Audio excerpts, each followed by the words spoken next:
Hello, my name is Jason Vavori. I'm the collections manager here at the Berkshire Museum. Today we're going to talk to you a little bit about our Egyptian mummy Pahat. There's a lot to say about Pahat. He has one of the thickest records that we have.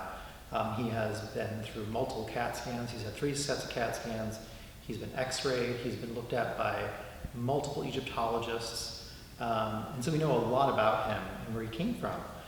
So first of all, his name Pahat means foremost one. We know that his role as a priest, that's what he was a stolist. That's a really important role. When you hear about it, what does it mean? Well, it means that you were the one responsible for clothing, anointing, and feeding the statue of the god in the temple. Sometimes people think that sounds like it's not that important, but you have to understand the Egyptian temple structure. We're looking at a mystery cult where not everybody has access. The idea is that only the higher level people are going to have access to the inner workings of the temple. So the standard Egyptian temple, you have usually an outdoor colonnade, sort of a courtyard, and then you move into more of a hypostolic hall, which is more like an enclosed roof. It's more like a festival place where there would have been musicians and lower-ranking priests would have been allowed. And by the way, that colonnade, your average person isn't going in there. You still have to be of a certain level and rank to get into there. So as you work your way back, you have to be a higher level person to get access. So as the person who is responsible for, again, adorning, anointing, and taking care of the statue of the god, going with that concept of effigy, to the Egyptians, these statues basically were the equivalent of a god. They're taking on the personification of that deity. So that's a very important role. You're literally taking care of the god, of your god, of this cult statue of God. And that statue is located in the sanctuary.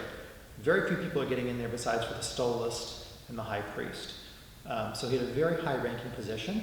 His burial is synonymous with this. He has a top-notch burial. He has cartonnage panels, an inscribed wooden coffin.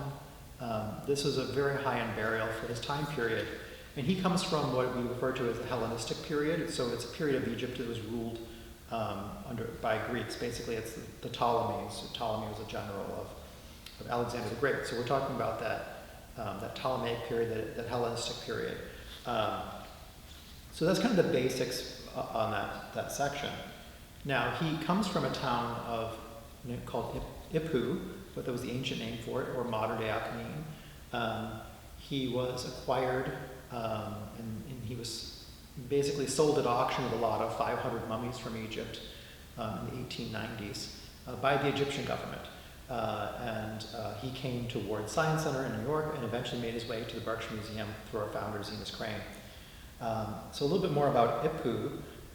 So Ipu is an interesting area. This is a major city at the time period and still today.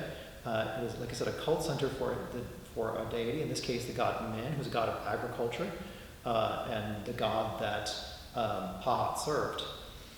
So this is a major location, a very important deity for an agricultural society. The Egyptians were heavily into farming. Their entire economy is based off of agriculture. Matter of fact, this is the bread belt of the ancient world.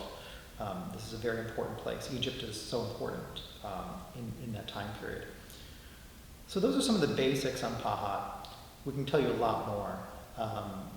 Another thing that's of interest, when we look at where we are now, as we talk about a mummy, it's important to remember this is a person. Again, we can tell you, we know the names of based on the inscriptions we have, we know the name of his father, his son, his mother.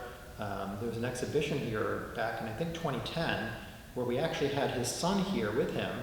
We had an exhibition called Wrapped, Search for the Essential Mummy, and that exhibit did feature a few mummies, but one of those mummies was Shep Min, who is Pahat's son.